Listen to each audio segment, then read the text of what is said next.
आने की वजह से ये बच्चा, ये मेरा फर्स्ट व्लॉग तो नहीं है, लेकिन आजकल ट्रेंड चला हुआ है फर्स्ट व्लॉग का, इसलिए मैंने ये वीडियो फर्स्ट व्लॉग पे बनाई है।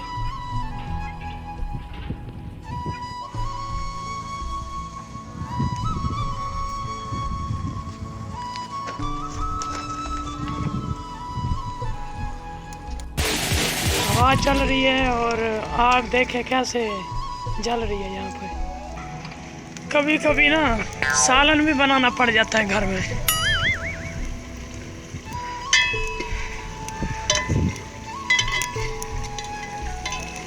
थोड़ा बहुत सालन भी बना लेते हैं हम। ये जब सालन बनेगा ना बहुत लजीज होगा। और सालन बनाने के लिए ना पहले देगची को ऐसे ऐसे भी करना पड़ता है।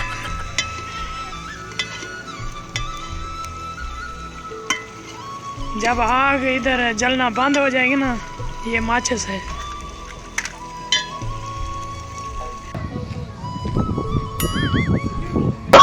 No, no, no, no. No,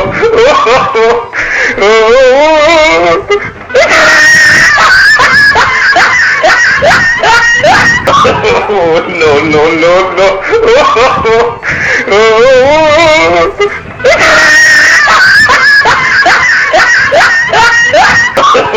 No, no, no, no.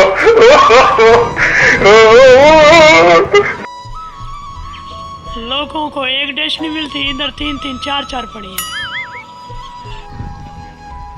आंधी आने की वजह से ये बच्चा अपनी शक्ल शीशे में देख रहा है। देखो देखो, सर्दियाँ वापस चली गई थी, लेकिन फिर सर्दी बन गई। नदीम भाई फिर कोटी पहन के फिर दोबारा आ गए। अब फिर इन्होंने कोटी संदूक से वापस निकाल ली। आंधी चली है और आंधी ने अपना कमाल कर दिया हर जगह पे। आप देखें ऊपर आंधी का समाचार करें, सारा चेहरा मिट्टी से पुर कर दिया है और ऐसे लगता है जैसे हमने फेस पाउडर लगाया है, और वो भी मुफ्त वाला।